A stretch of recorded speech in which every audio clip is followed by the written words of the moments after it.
नमस्कार दोस्तों, स्वागत है आपका हमारे YouTube channel Target Civil Services में।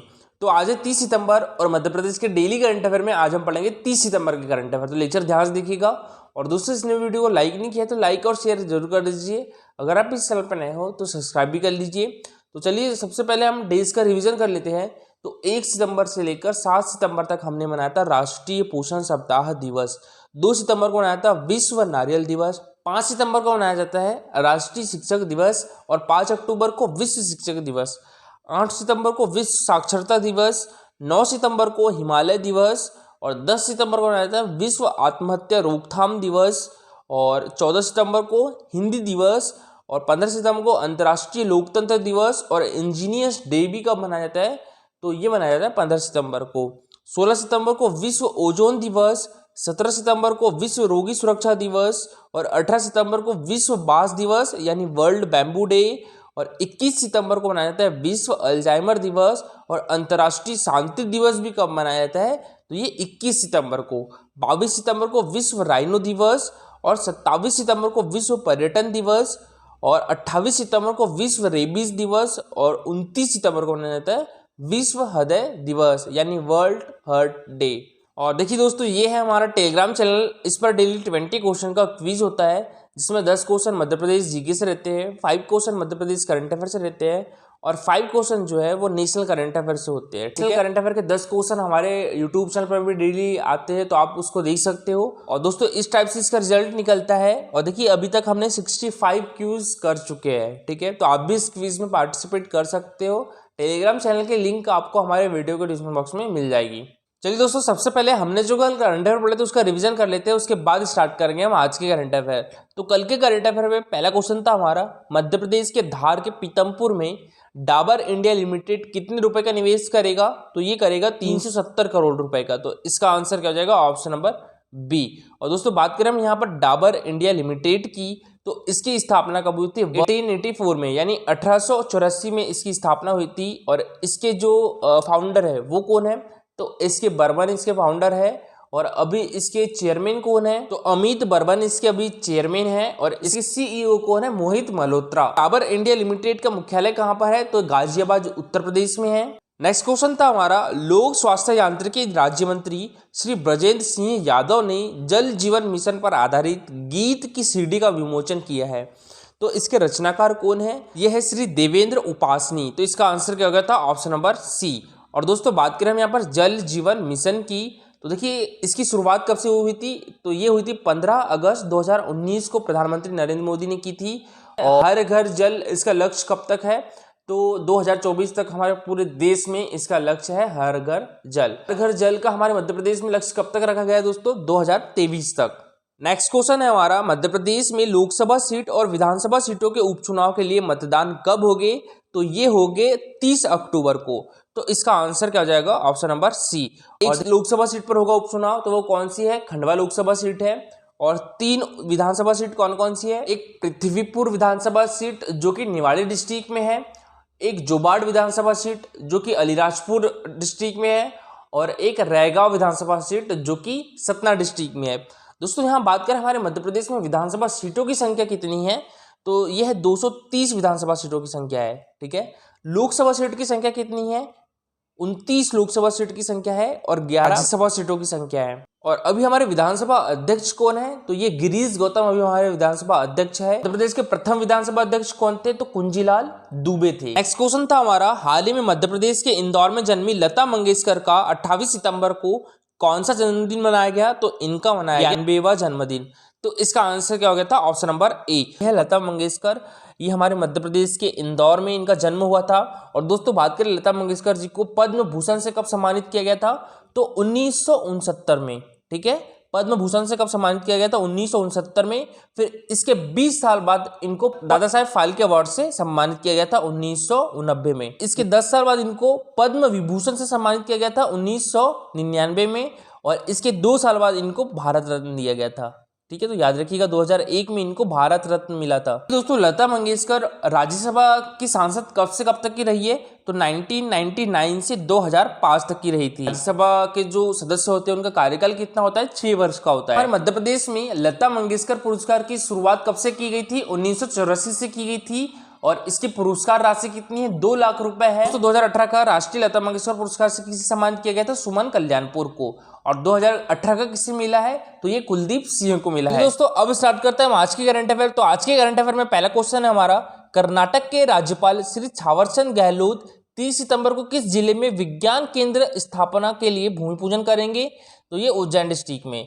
तो इसका आंसर क्या हो जाएगा, ऑप्शन नंबर सी। ठीक है, विज्ञान केंद्र की स्थापना के लिए भूमि पूजन किस जिले में करेंगे थावरचंद गहलोत, उज्जैन डिस्ट्रिक्ट में। और सबसे पहले दोस्तों हम बात करें कर्नाटक की, तो देखिए ये है हमारी कंट्री भारत और यहाँ पर है कर्नाटका। ये 6 राज्यों से अपनी बॉर्डर शेयर करता है। कौन कौन से, एक तो केरला, तमिलनाडु, आंध्र प्रदेश, तेलंगाना, महाराष्ट्र और एक यहाँ पर है गोवा। ठीक है, तो 6 राज्यों से अपनी बॉर्डर शेयर करता है।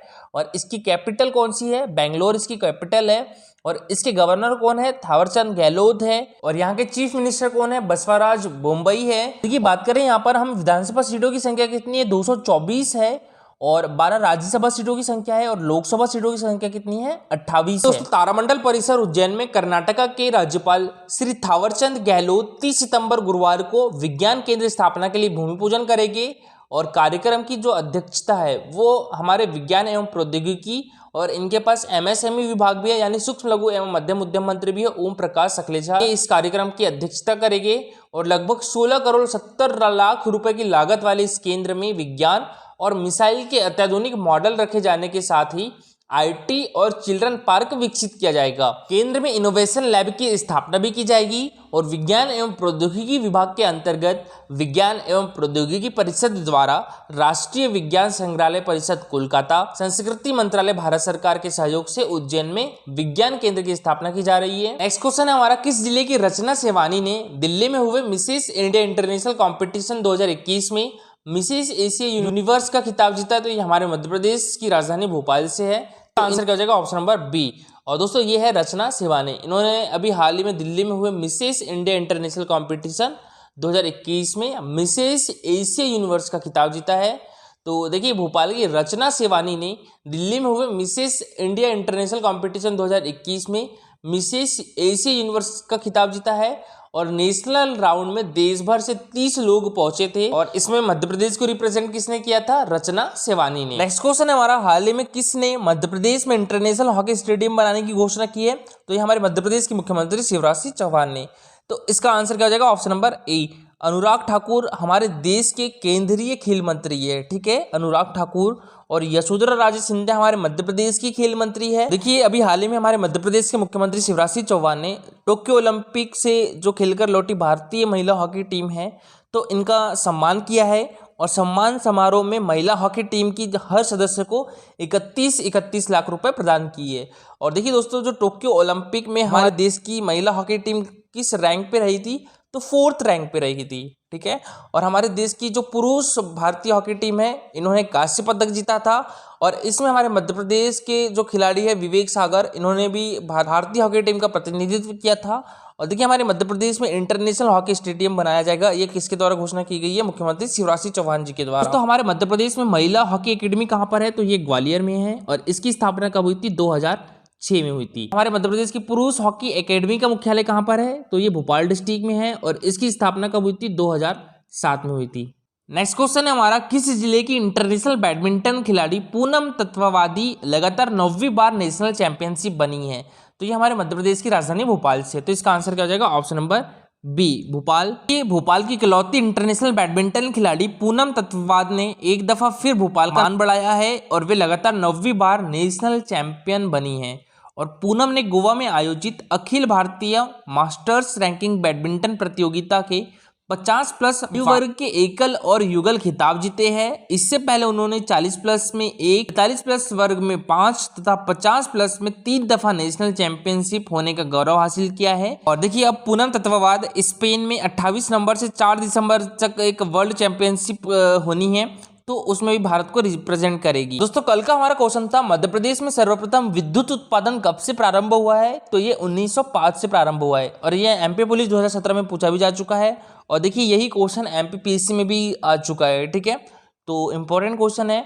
और देखिए बात करें हमारे मध्य प्रदेश की, तो दोस्तों मध्य प्रदेश विद्युत मंडल का गठन कब किया गया था, ये किया गया था 1 दिसंबर 1950 को। ठीक है, और मध्य प्रदेश विद्युत मंडल का मुख्यालय कहाँ पर है? तो ये जबलपुर डिस्ट्रिक्ट में है। मध्य प्रदेश का पहला तापीय विद्युत केंद्र कहाँ पर है? तो ये नेपानगर बुरहानपुर में है और इसका नाम क्या है? चांदनी ताप विद्युत केंद्र। और चांदनी ताप विद्युत केंद्र की स्थापना कब हुई थी? 1953 में हुई थी। हमारे मध्य प्रदेश में जितनी भी ऊर्जा उत्पादित होती है उसमें तापीय विद्युत का हिस्सा कितना है? लगभग 66% है। जल विद्युत ऊर्जा का हिस्सा कितना है? लगभग 30% है।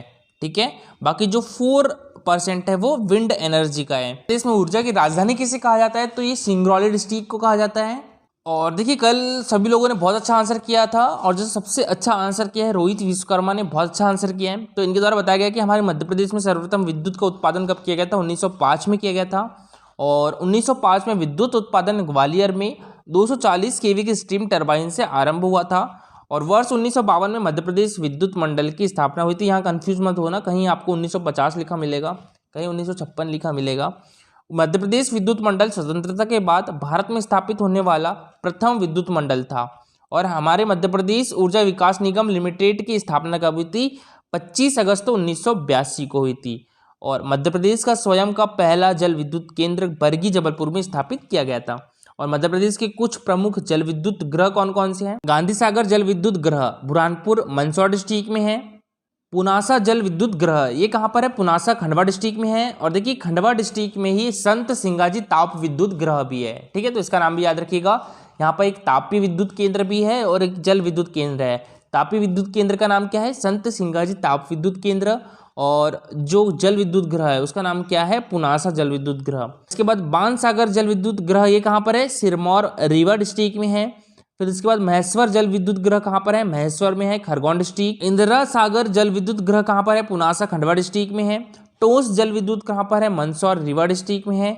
और रानी अवंतीबाई सागर जल विद्युत ग्रह कहाँ पर है? जबलपुर में है। ठीक है, जबलपुर के बरगी में है। और यही दोस्तों मध्य प्रदेश का पहला जल विद्युत केंद्र भी था। ओमकारेश्वर जल विद्युत ग्रह कहाँ पर है? ओमकारेश्वर खरगोन डिस्ट्रिक्ट में। देखिए दोस्तों अभी हाल ही में एमपीपीएससी 2020 में एक क्वेश्चन पूछा गया था, जो 750 मेगावाट का सोलर पावर प्लांट ये हमारे मध्य प्रदेश के किस डिस्ट्रिक्ट में है?